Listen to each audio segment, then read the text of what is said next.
Assalamualaikum warahmatullahi wabarakatuh. Selamat siang, salam sejahtera bagi kita semua.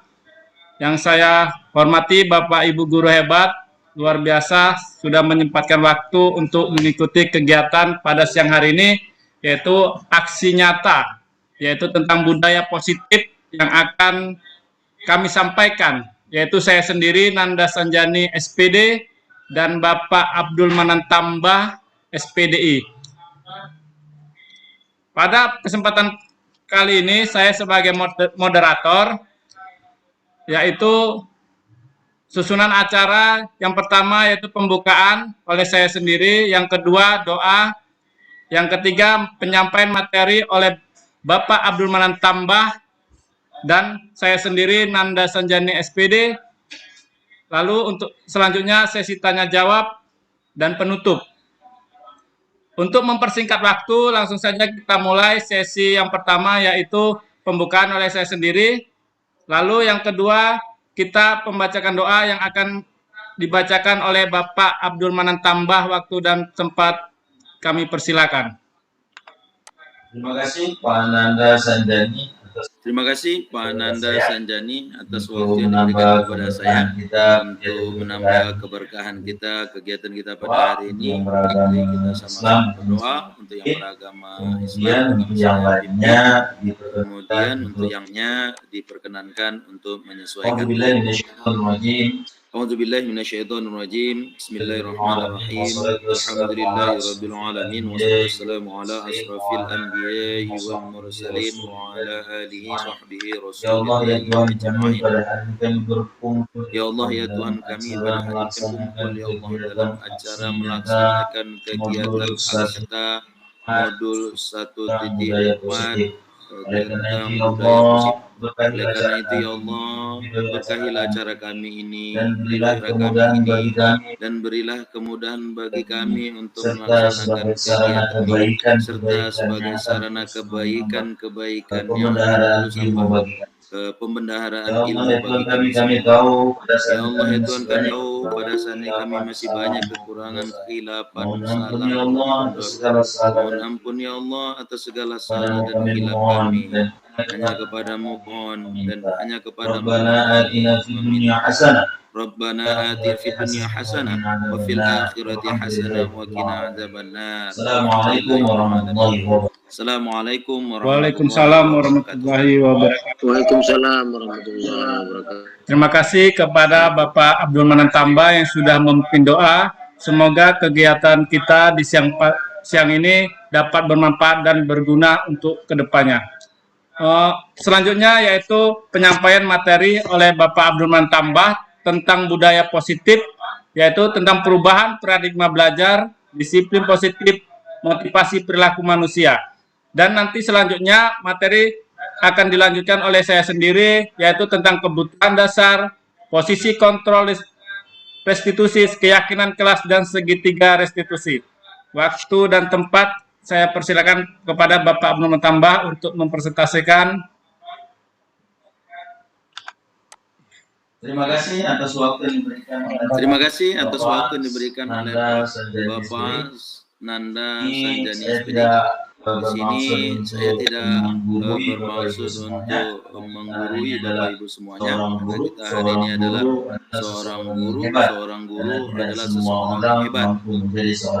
Karena tidak semua orang menjadi seorang guru. Izinkan saya untuk menyampaikan materi yang berkaitan dengan budaya positif. Saya share screen terlebih dahulu. Izin ya Bapak Ibu, saya share screen terlebih dahulu.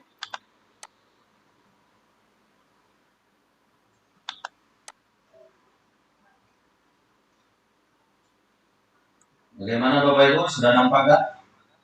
Bagaimana Bapak Ibu, sudah nampak? Ya.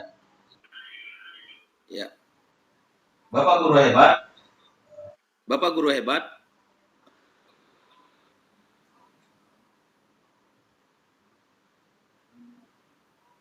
Ini kegiatan merupakan kegiatan aksi nyata dalam modul 1.4 dalam kegiatan guru Mana dalam penggerak modul atau calon 1.4 guru ini penggerak. membahas Di mana tentang dalam budaya modul positif. 1.4 ini Di sini membahas tentang saya budaya positif. memperkenalkan diri. Di sini saya memperkenalkan diri, nama saya Abdul Manan rekan Tamba, kolaborasi SPDI. saya sesama Kemudian CGP, rekan kolaborasi saya Angkatan sesama 9, CGP, SMK Negeri Angkatan Stabat. 9, SMK Negeri 1 Utara. Stabat, Provinsi Sumatera Utara. Nah, ini foto saya ya, Bapak Ibu ya. Nah, ini foto saya ya, Bapak Ibu ya, Bapak dan Nanda ini Sanjani. foto rekan saya, Bapak Nanda Sanjani. Bapak Ibu guru yang hebat, budaya positif Bapak Ibu guru yang hebat, di budaya sekolah yaitu positif nilai-nilai dan kebiasaan-kebiasaan di sekolah yaitu nilai-nilai dan kebiasaan-kebiasaan di sekolah yang berpihak pada peserta didik agar mereka dapat berkembang namun menjadi penuh hormat pribadi dan yang bertanggung kritis, jawab. namun penuh hormat dan bertanggung jawab. Di mana perlu kita pahami bersama bahwasanya Di mana perlu kita pahami nasional bersama pendidikan, bahwasanya dalam lingkungan standar yang nasional positif pendidikan, sangat diperlukan lingkungan yang agar positif pembelajaran sangat terjadi. diperlukan Adalah agar pembelajaran yang senantiasa terjadi adalah berpihak pada pembelajaran murid yang sebagaimana senantiasa tertuang dalam berpihak standar pada proses murid sebagaimana pada tertuang standar dalam nasional standar proses pendidikan pasal pada 12, standar yaitu nasional pendidikan pelaksanaan pasal 12, pembelajaran yaitu sebagaimana dimaksud dalam pasal 10 ayat 2, pelaksanaan pembelajaran huruf B sebagaimana dimaksud diselenggarakan dalam pasal dalam 10 ayat suasana 2, belajar huruf B yang diselenggarakan dalam suasana satu belajar interaktif. yang Kemudian yang satu kedua adalah interaktif. inspiratif. Kemudian yang kedua Yang adalah ketiga menyenangkan. inspiratif. Yang ketiga Keempat menyenangkan. menantang. Keempat Kelima menantang. memotivasi peserta didik untuk Kelima berpartisipasi memotivasi aktif. peserta didik untuk Dan yang berpartisipasi aktif. keenam Dan yang memberikan ruang yang cukup bagi prakarsa, kreativitas, kemandirian sesuai dengan bakat, minat, dan perkembangan sesuai fisik, dengan bakat, serta minat, dan psikologis perkembangan peserta fisik didik. serta psikologis peserta Sebelum didik. kita masuk ke dalam Sebelum kita budaya masuk positif, ke dalam mari kita saksikan di budaya sini positif, tentang mari sebuah kita kegiatan. saksikan di sini tentang sebuah kegiatan. Nama kegiatannya ialah Cobalah Buka. Nama Selamat kegiatannya menyaksikan ialah kepada Cobalah Bapak Buka. Ibu semuanya. Selamat menyaksikan kepada Bapak Ibu semuanya.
Hitam.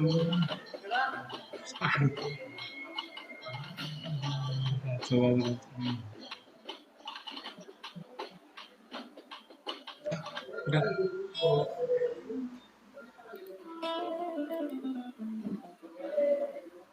Ya, Bapak Ibu guru yang hebat, setelah kita saksikan Ya, Bapak Ibu guru yang hebat, setelah kita saksikan tadi video tentang kegiatan antara dua orang berkenaan, yaitu bagaimana mampu untuk tangan seseorang di antara mereka yang sedang menggenggam sesuatu hal yang menurut mereka bukan berharga. Menurut mereka Dalam kegiatan tersebut pasti ada sebuah pertanyaan, apakah Anda atau B membuka kepalan tangan Anda?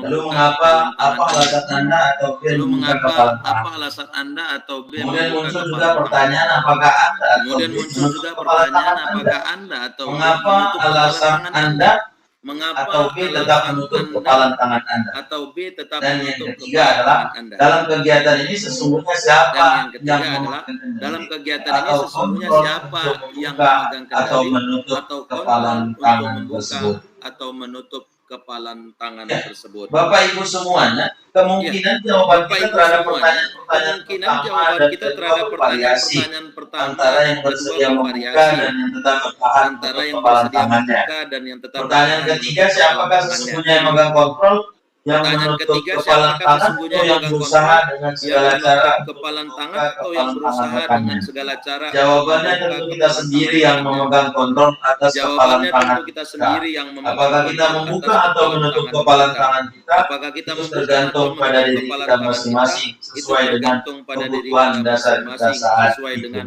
kebutuhan dasar kita saat itu.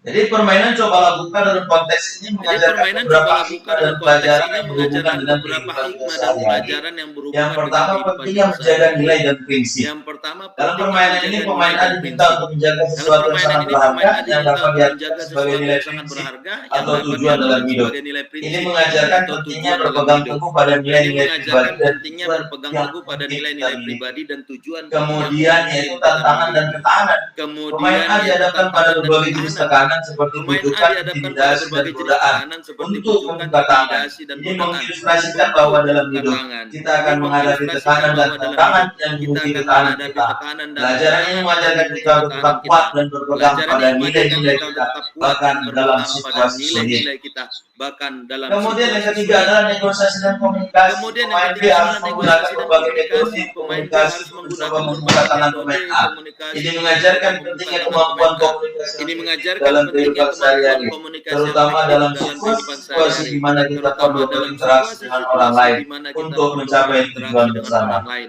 untuk mencapai Bapak tujuan Ibu guru bersama. yang hebat, yang keempat Bapak Ibu adalah guru yang kesabaran dan hebat, ketekunan. yang keempat Pemain adalah A harus menjaga kesabaran dan tangan ketekunan. terkunci dengan Pemain ketat harus yang bisa menjaga memerlukan tangan kesabaran dan terkunci dengan ketekunan yang ketat yang tinggi. bisa Ini memerlukan adalah kesabaran pelajaran dan tentang ketekunan pentingnya yang tinggi. kesabaran dan Ini adalah ketekunan dalam pelajaran mencapai tentang pentingnya tujuan jangka kesabaran panjang. dan ketekunan dalam Kemudian yang mencapai tujuan kelima, jangka kompromi panjang. dan nilai Kemudian prioritas. yang kelima, Permainan kompromi dan nilai ini juga prioritas. mengajarkan bahwa Permainan ada ini situasi juga di mana kita mengajarkan bahwa mungkin perlu ada situasi mempertimbangkan di mana kompromi kita atau mungkin perlu memprioritaskan nilai-nilai mempertimbangkan kita. kompromi Ini atau adalah memprioritaskan pelajaran nilai-nilai tentang kita. keseimbangan Ini antara adalah mempertahankan pelajaran prinsip tentang dan keseimbangan antara fleksibilitas dalam mempertahankan prinsip situasi tertentu. dan fleksibilitas Bapak Ibu dalam guru yang hebat, situasi tertentu. permainan ini dapat digunakan sebagai alat Bapak Ibu guru pembelajaran yang yang hebat, menarik untuk permainan ini dapat mengilustrasikan digunakan berbagai sebagai alat konsep pembelajaran yang menarik psikologis dan untuk sosial, serta mengilustrasikan untuk berbagai mengajarkan konsep pemahaman tentang psikologis dan bagaimana kita sosial, serta untuk menangani mengajarkan tekanan dan pemahaman tentang tantangan bagaimana dalam kita hidup kita. menangani tekanan dan tantangan dalam hidup kita. Bapak Ibu guru yang hebat, perubahan paradigma teori kontrol atau Perubahan ilusi kontrol. paradigma teori kontrol. Yang pertama adalah ilusi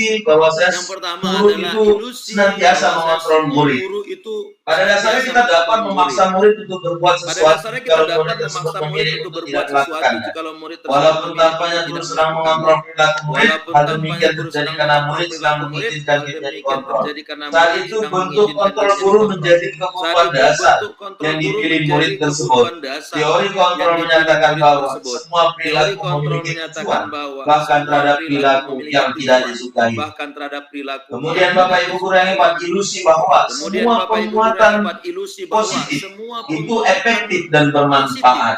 itu Penguatan efektif dan positif atau bujukan bermanfaat. adalah bentuk kontrol. Segala usaha untuk mempengaruhi murid agar mengulangi sesuatu perilaku tertentu adalah suatu usaha untuk mengontrol murid tersebut. Dalam jangka waktu tertentu, kemungkinan murid tersebut akan menyadarinya dan mencoba untuk menolak usulan kita. Atau bisa jadi murid tersebut jadi tergantung pada pendapat sang guru dalam berusaha. Kemudian Bapak Ibu guru yang hebat, ilusi bahwa kritik dan membuat orang merasa bersalah dapat menguatkan karakter.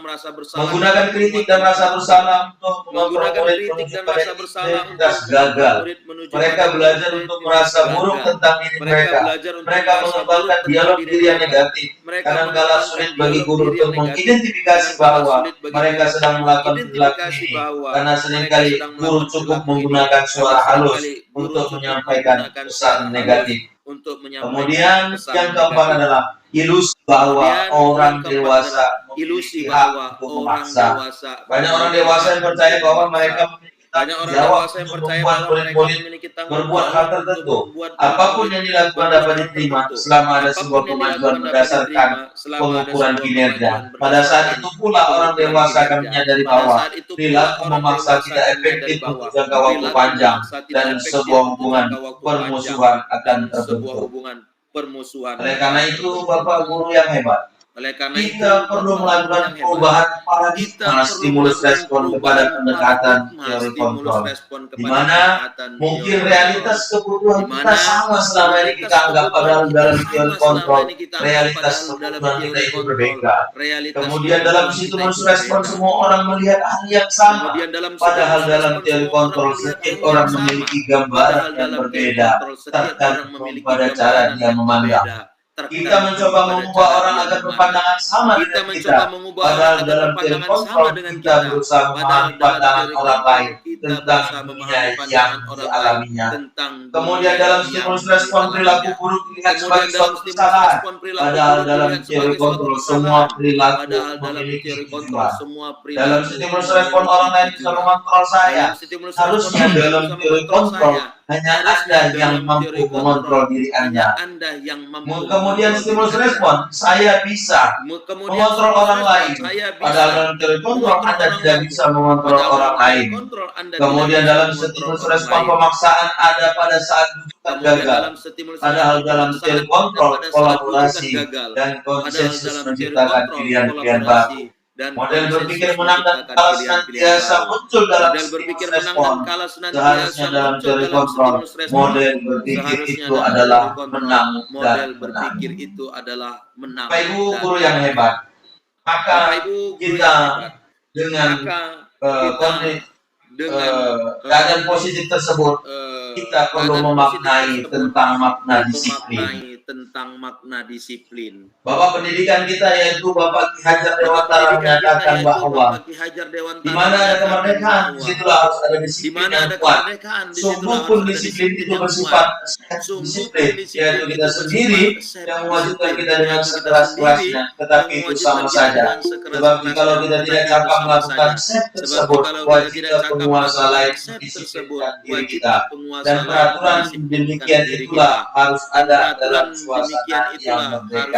dalam suasana yang merdeka. Disiplin diri dapat membuat seseorang menggali potensinya menuju kepada sebuah tujuan mulia. Sesuatu yang dihargai dan bermakna, dengan kata lain, disiplin juga mempelajari bagaimana cara kita mengontrol diri dan bagaimana menguasai diri untuk memilih tindakan yang mengacu pada nilai-nilai yang kita hargai agar tercapai tujuan diinginkan. Maksud dari nilai-nilai yang kita hargai adalah nilai-nilai kebajikan, sifat positif manusia yang merupakan tujuan mulia yang ingin dicapai setiap individu. Salah satunya adalah nilai-nilai kebajikan yang dicapai oleh setiap anak Indonesia yang kita kenal dengan profil pelajar Pancasila, yakni beriman, bertakwa kepada Tuhan Yang Maha Esa dan berakhlak mulia, mandiri, bernalar kritis, berkebinekaan global, bergotong royong dan kreatif. Dalam standar pendidikan nasional, dalam rangka menciptakan lingkungan yang positif maka setiap warga sekolah dan pemangku perlu saling mendukung, menghayati dan menerapkan nilai-nilai kebajikan yang telah disepakati bersama untuk dapat menerapkan tujuan mulia tersebut. Maka seorang pemimpin pembelajaran perlu berjiwa kepemimpinan sehingga dapat mengembangkan sekolah dengan baik agar terwujud suatu budaya sekolah yang positif sesuai dengan standar kompetensi pengelolaan yang telah ditetapkan. Tujuan mulia dari penerapan disiplin adalah agar terbentuk murid-murid yang berkarakter, berdisiplin, santun, jujur, peduli, bertanggung jawab, dan merupakan pembelajar sepanjang hayat sesuai dengan standar kompetensi lulusan yang diharapkan. Di mana Diana Goshen dalam bukunya School Discipline menyatakan ada 3 motivasi perilaku manusia. Yang pertama yaitu adalah untuk menghindari ketidaknyamanan atau hukuman. Ini adalah tingkat rendah dari motivasi perilaku manusia. Biasanya orang yang memotivasi perilakunya untuk menghindari hukuman atau ketidaknyamanan akan bertanya, apa yang akan terjadi apabila saya tidak melakukannya? Sebenarnya mereka sedang menghindari permasalahan yang mungkin muncul dan berpengaruh pada mereka secara fisik, psikologis, maupun tidak terpenuhinya kebutuhan mereka. Bila mereka tidak melakukan tindakan tersebut, motivasi ini bersifat eksternal. Kemudian yang kedua adalah untuk mendapatkan imbalan atau penghargaan dari orang lain. Satu tingkat di atas motivasi yang pertama tadi. Di sini orang berperilaku mendapatkan imbalan atau penghargaan dari orang lain. Orang dengan motivasinya akan bertanya, apa yang akan saya dapatkan apabila saya melakukannya? Mereka melakukan sebuah tindakan untuk mendapatkan pujian dari orang lain. Menurut mereka penting dan mereka letakkan dalam dunia berkualitas mereka. Mereka juga melakukan sesuatu untuk mendapatkan hadiah, pengakuan atau imbalan. Motivasi ini juga masih bersifat eksternal. Maka apa yang diperlukan sebagai motivasi yang bersifat internal? Inilah dia yang ketiga, yaitu untuk menjadi orang yang mereka inginkan dan menghargai diri sendiri dengan nilai-nilai yang mereka percayai. Orang dengan motivasi akan bertanya, akan menjadi orang yang seperti apa apabila saya tidak melakukannya? Mereka melakukan sesuatu karena nilai-nilai yang mereka yakini dan hargai, dan mereka melakukannya karena mereka ingin menjadi orang yang melakukan nilai-nilai yang mereka yakini. Ini adalah motivasi yang akan membuat seorang menjadi disiplin positif, karena motivasi berlakunya bersifat internal, bukan eksternal. Bapak Ibu guru yang hebat, itu merupakan penjelasan atau pemaparan saya tentang budaya positif, yang mana kita perlu menggali motivasi siswa tersebut agar mereka melakukan sesuatu hal itu karena memang dari diri mereka sendiri. Mohon maaf atas segala kekurangan. Saya serahkan kembali kepada Pak Nanda Sanjani SPD. Pak Nanda Sanjani SPD. Terima kasih kepada Bapak Abdul Manan Tambah yang sudah mempresentasikan tentang budaya positif yang sangat luar biasa, dan selanjutnya yaitu saya akan memaparkan kebutuhan dasar manusia. Seluruh tindakan manusia memiliki tujuan tertentu. Semua ini dilakukan adalah suatu terbaik kita untuk mendapatkan apa yang kita inginkan. Ketika kita mendapat apa yang kita inginkan, sebetulnya saat itu kita sedang memenuhi satu atau lebih dari satu kebutuhan dasar, yaitu kebutuhan untuk bertahan hidup, kasih sayang dan rasa yang diterima, kebebasan, kesenangan, dan penguasaan. Ketika seorang murid melakukan sesuatu perbuatan yang bertentangan dengan nilai-nilai kebajikan atau melanggar peraturan, hal itu sebenarnya dikarenakan mereka gagal memenuhi kebutuhan dasar mereka. Selanjutnya kita lebih satu persatu kelima kebutuhan dasar ini. Yang pertama, kebutuhan bertahan hidup. Kebutuhan bertahan hidup adalah kebutuhan yang bersifat psikologis untuk bertahan hidup, misalnya kesehatan, rumah, dan makanan. Kebutuhan biologis sebagai bagian dari proses produksi, termasuk kebutuhan untuk tetap bertahan hidup. Lalu kasih sayang dan rasa diterima atau kebutuhan untuk diterima. Kebutuhan ini dan 3 kebutuhan berikutnya adalah kebutuhan psikologis, kebutuhan untuk disayangi dan diterima meliputi kebutuhan akan hubungan dan koneksi sosial, kebutuhan untuk memberikan dan menerima kasih sayang, dan kebutuhan untuk merasa menjadi bagian dari suatu kelompok. Lalu penguasaan, yaitu kebutuhan pengakuan atas kemampuan. Kebutuhan ini berhubungan dengan kekuatan untuk mencapai suatu, menjadi kompeten, menjadi terampil, diakui atas prestasi dan keterampilan kita, didengarkan dan memiliki rasa harga diri. Kebutuhan ini meliputi keinginan untuk dianggap berharga, bisa membuat perbedaan, bisa membuat pencapaian kompetensi diakui, dihormati. Ini meliputi seperti self-esteem dan keinginan untuk meningkatkan pengaruh. Lalu selanjutnya kebebasan, kebutuhan akan pilihan. Kebutuhan untuk bebas adalah kebutuhan akan kemandirian, otonomi, memiliki pilihan dan mampu mengendalikan arah hidup seseorang. Anak-anak dengan kebutuhan kebebasan yang tinggi mengingatkan pilihan mereka perlu banyak bergerak, suka mencoba-coba, tidak terlalu terpengaruh orang lain, dan senang mencoba hal baru dan menarik.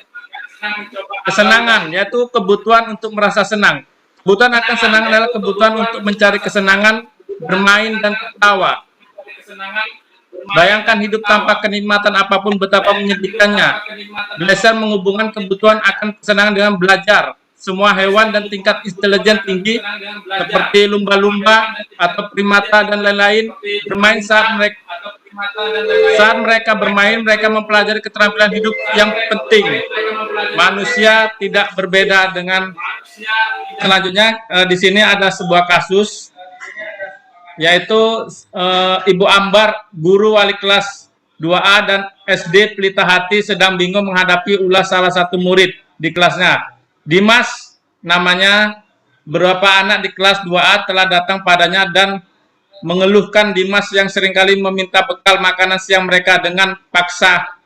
Jika Anda menghadapi situasi seperti itu, Ambar, apa yang akan Anda lakukan? Menurut Anda, kira-kira apa alasan Dimas melakukan itu? Dalam konteks penerapan disiplin positif, Ibu Ambar sebaiknya mencari tahu alasan Dimas melakukan tindakan tersebut agar mengetahui kebutuhan mana yang sedang berusaha dipenuhi Dimas. Apabila jawaban Dimas karena ia lapar dan orang tuanya tidak membawanya bekal, maka makan siang kebutuhannya adalah bertahan hidup. Apabila jawaban Dimas karena ia senang temannya jadi memperhatikan dia, kebutuhannya adalah cinta dan kasih sayang, kebutuhan untuk diterima.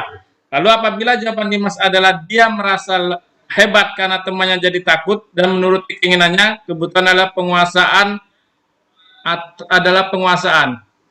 Atau apabila jawaban Dimas karena dia merasa bosan dengan bekal yang dibawanya ibunya karena selalu membawa bekal yang sama, kebutuhannya adalah kebebasan atau kebutuhan akan pilihan.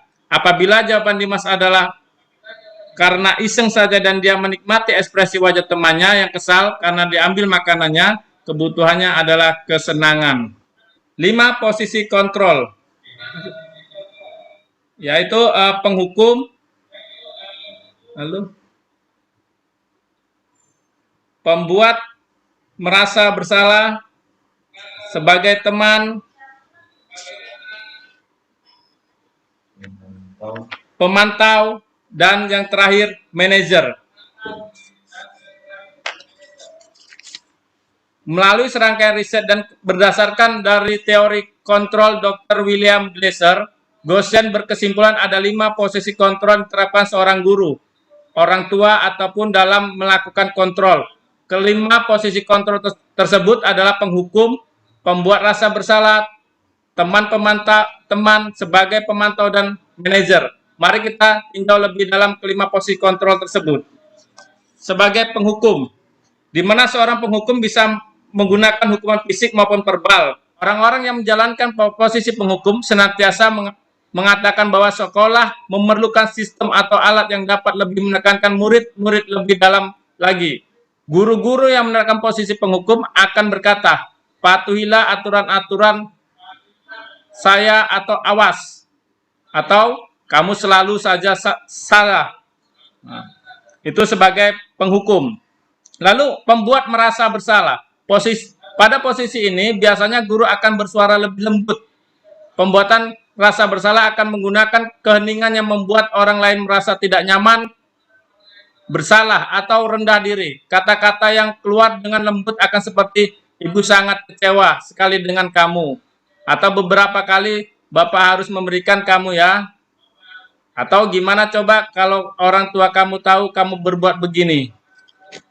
Lalu bagaimana memposisikan guru sebagai teman? Guru pada posisi ini akan menyakiti murid namun akan tetap berupaya mengontrol murid. Melalui persuasi, posisi teman pada guru bisa negatif ataupun positif. Positif di sini berupa hubungan baik yang terjalin antara guru dan murid. Guru di posisi teman menggunakan hubungan baik dan humor untuk mempengaruhi seseorang. Mereka akan berkata, "Ayo bantulah demi Bapak ya." Atau, "Ayo ingat tidak bantu Bapak selama ini." Atau, "Ya sudah, kali ini tidak apa-apa." Seperti itu, guru memposisikan sebagai teman. Lalu bagaimana guru memposisikan sebagai pemantau?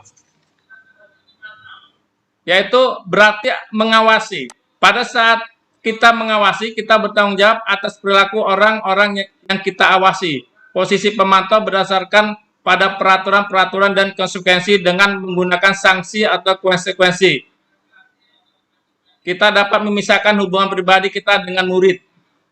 Biasanya pertanyaan-pertanyaan apabila guru sebagai pemantau yaitu, apa yang telah kamu lakukan? Sanksi atau konsekuensi apa? Seorang pemantau sangat mengandalkan penghitungan catatan data yang dapat digunakan sebagai bukti atas perilaku seseorang. Lalu yang terakhir, guru sebagai manajer. Posisi terakhir ini ada di mana guru berbuat sesuatu bersama dengan murid, mempersilahkan murid mempertanggungjawabkan perilakunya, mendukung murid agar dapat memenuhi solusi atas permasalahannya sendiri. Seorang manajer telah memiliki keterampilan di posisi teman maupun pemantau, dan dengan demikian bisa jadi di waktu-waktu tertentu kembali kepada kedua posisi tersebut bila diperlukan. Namun bila kita menginginkan murid tidak menjadi manusia yang merdeka, mandiri dan bertanggung jawab, maka kita perlu mengacu kepada restitusi yang dapat menjadikan murid seorang manajer bagi dirinya sendiri. Di manajer, murid diajak untuk menganalisis kebutuhan dirinya maupun kebutuhan orang lain. Di sini penekanan bukan pada kemampuan membuat konsekuensi, namun dapat berkolaborasi dengan murid dengan memperbaiki kesalahan yang ada. Biasanya pertanyaan-pertanyaan apabila guru sebagai manajer yaitu, apa yang kita yakini? Kembali lagi kepada keyakinan kelas, atau apa yang kamu yakini, atau kamu meyakini apakah kamu bersedia memperbaikinya. Nah, seperti itu Bapak Ibu. 5 posisi kontrol ini yaitu identitas gagal, lalu identitas berhasil atau sukses, lalu yang ketiga identitas berhasil, sukses atau kontrol diri, yaitu menghindari hukuman, lalu mengharapkan imbalan atau ketergantungan pada orang lain, lalu menghargai diri sendiri. Di mana di sini 5 posisi kontrol itu penghukum, pembuat orang merasa bersalah, teman, pemantau, dan manajer. Ya, identitas gagal ini biasanya itu dari eksternal, diantara penghukum dan pembuat merasa bersalah. Gitu. Lalu untuk yang kontrol dari luar yaitu dari eksternal juga, yaitu dari teman dan pemantau, yaitu membuat alasan-alasan untuk muridnya atau menghitung dan mengukur. Lalu yang untuk mengendalikan diri sendiri yaitu sebagai manajer mengajukan pertanyaan yang bermakna. Baik Bapak Ibu, di sini saya pertanyaan kalimat atau siapa yang mengatakan, "Saya kecewa sekali dengan kamu." Biasanya ini yang mengatakan yaitu sebagai pembuat orang merasa bersalah. Atau kamu tidak pernah benar melakukannya. Ini guru sebagai penghukum. Lalu ayo lakukan demi saya ya. Ini biasanya sebagai teman. Apa yang kamu mau mendapatkan stiker bintang hari ini sebagai pemantau. Lalu bagaimana kamu bisa menyelesaikan masalah ini? Ini biasanya inilah yang kita inginkan. Guru itu sebagai manajer. Kamu selalu yang terakhir. Nah, ini sebagai penghukum. Baik, Bapak Ibu guru hebat sekalian, di mana peraturan kelas harus dapat diyakini oleh semua warga sekolah sebagai keyakinan kelas, menjadi suatu keyakinan kelas dan menjadi lingkup yang sangat besar, yaitu lingkungan positif, dan menjadi suatu budaya, yaitu budaya positif sekolah.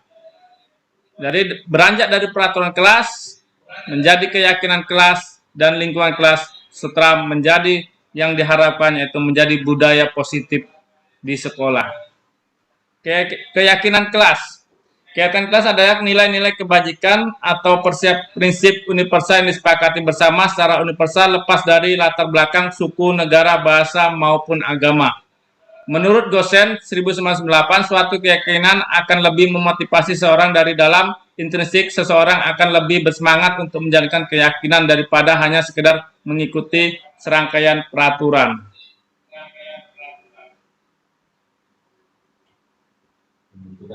Pembentukan keyakinan sekolah atau keyakinan kelas, yaitu keyakinan kelas bersifat lebih abstrak dari peraturan yang lebih rinci dan konkret.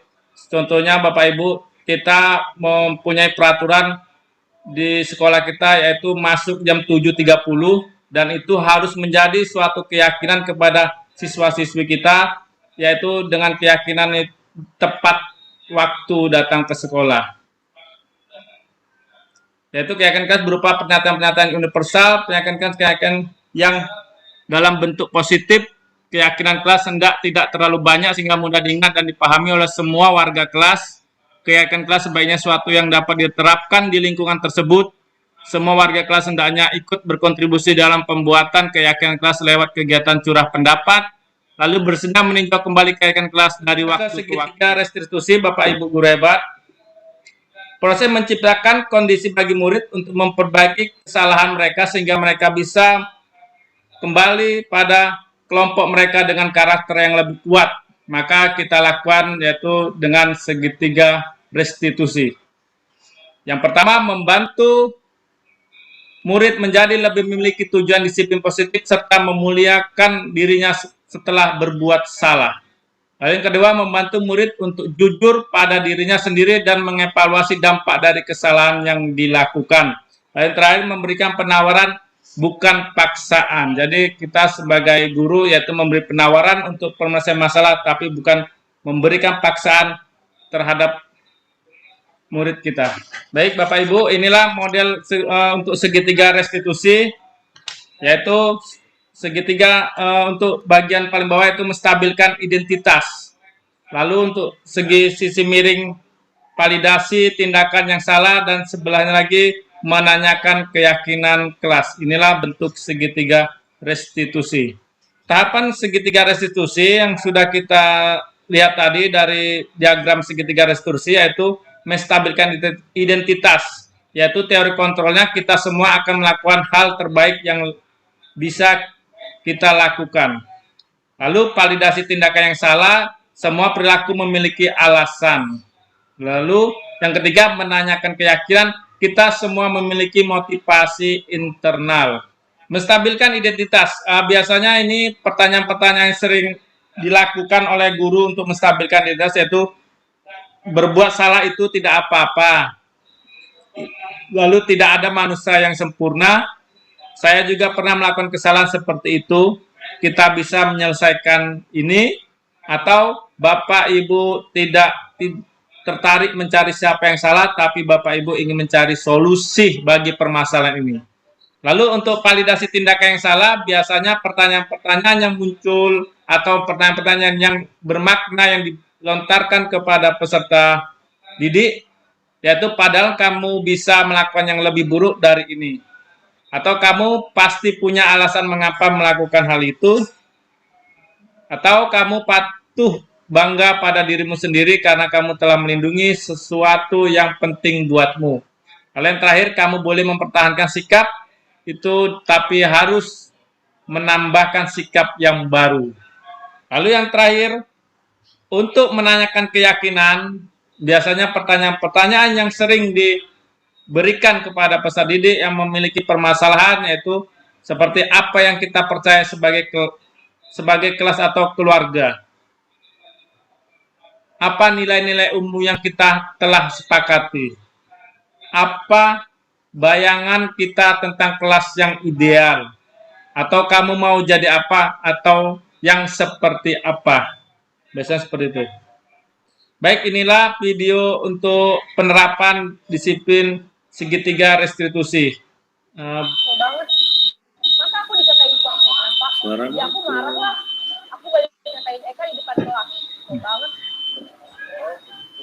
Ya pasti kamu marah. Bapak juga akan marah apabila ada yang menyebut. Tanya, dengar nggak? Kemudian pada saat itu kamu mau melakukan apa? Ya saya langsung ngatain Eka lah, Pak. Banget. Saya bentak-bentak dia depan teman-teman lain. Oh begitu. Tapi kamu melakukan seperti itu karena suatu alasan tertentu. Iyalah, masa saya diam saja, Pak? Ya saya bela diri lah. Masa saya dituduh tukang fitnah? Ya wajar lah. Mempertahankan harga diri itu sesuatu yang penting buat kamu. Untung kamu tidak bertindak lebih gegabah lagi. Hanya membentak. Iya, Pak. Untung saya masih bersabar dan hanya membentak saja. Sudah gemes padahal. Saya pasti bela diri lah. Ya pasti ya.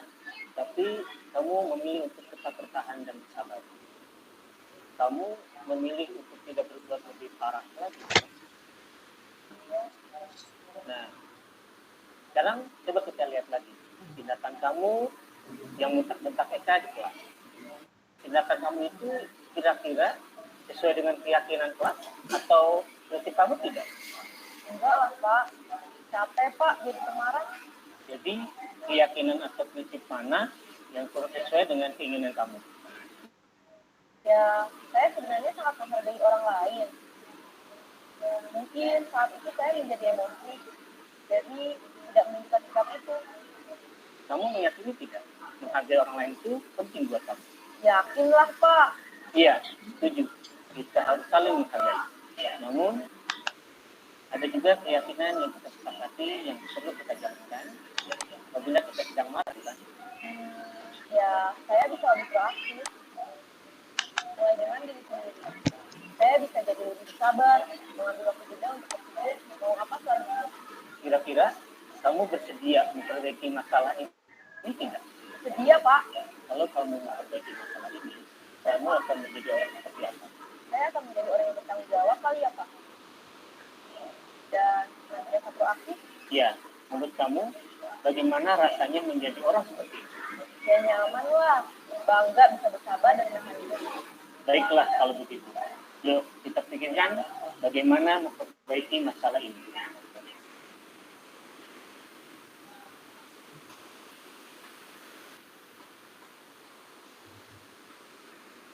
Dah. Oke. Baik, terima kasih Bapak Ibu guru hebat. Terima kasih. Nah, jadi setelah kita melihat video tentang segitiga restitusi tadi, ya perlu tidaknya mengikuti ketiga tahapan segitiga restitusi tadi tergantung ringan beratnya suatu permasalahan pada murid. Dengan menjalankan segitiga restitusi diharapkan dapat membantu murid yang memiliki masalah-masalah yang telah dihadapi. Dengan mengajukan pertanyaan-pertanyaan yang bermakna, maka diharapkan yang pertama, murid dapat menjadi lebih kuat secara pribadi. Lalu yang kedua, membuka wawasan murid agar dapat menyelesaikan masalahnya sendiri. Lalu yang terakhir, yang ketiga, yaitu murid semakin percaya diri, mandiri, dan merdeka. Demikian persentase tentang budaya positif dari kami, yaitu dengan saya Nanda Sanjani dan rekan saya Bapak Abdul Manan Tambah. Mungkin ada tambahan kepada Bapak Abdul Manan Tambah, waktu dan tempat saya persilakan. Terima kasih kepada Bapak. Ya, terima kasih ke Bapak SPD, Nanda Sanjani SPD, di mana telah menyampaikan tentang bagaimana kita melakukan restitusi terhadap setiap kesalahan individu seorang siswa. Hal itu perlu dilakukan agar restitusi yang kita buat itu menyadarkan siswa kita atas perilaku yang telah dilakukannya.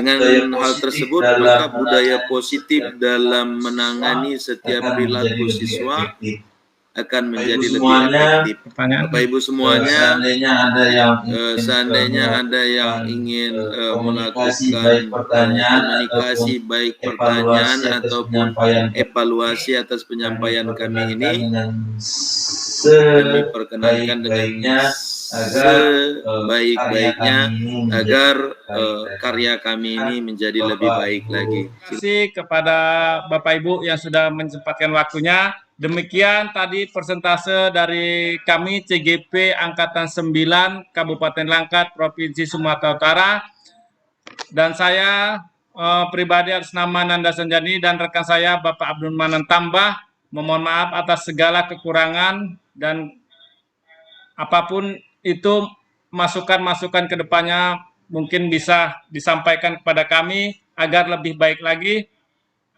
Saya sebagai moderator mohon maaf atas segala kekurangan. Terima kasih atas perhatiannya. Wabillahi taufiq wal hidayah. Assalamualaikum warahmatullahi wabarakatuh.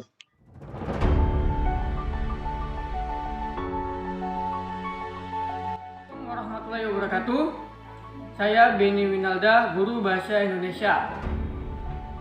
Terima kasih kepada Bapak Nanda Sanjani SPD yang telah memberikan materi tentang budaya positif. Saya sudah menerapkannya langsung, tetapi masih ada sedikit hambatan dalam mengungkapkan kata-kata yang belum sepenuhnya sebagai manajer. Harapan saya ke depan harus berusaha menjadi manajer dalam menuntun anak dalam menerapkan budaya. Serta saya terus meningkatkan kolaborasi dengan rekan sejawat agar kesepakatan kelas benar-benar dapat dilaksanakan di kelas. Memantau pembiasaan disiplin positif yang sudah ada di sekolah agar berkelanjutan supaya terbentuk karakter positif dan visi yang diinginkan, mewujudkan siswa profil belajar Pancasila.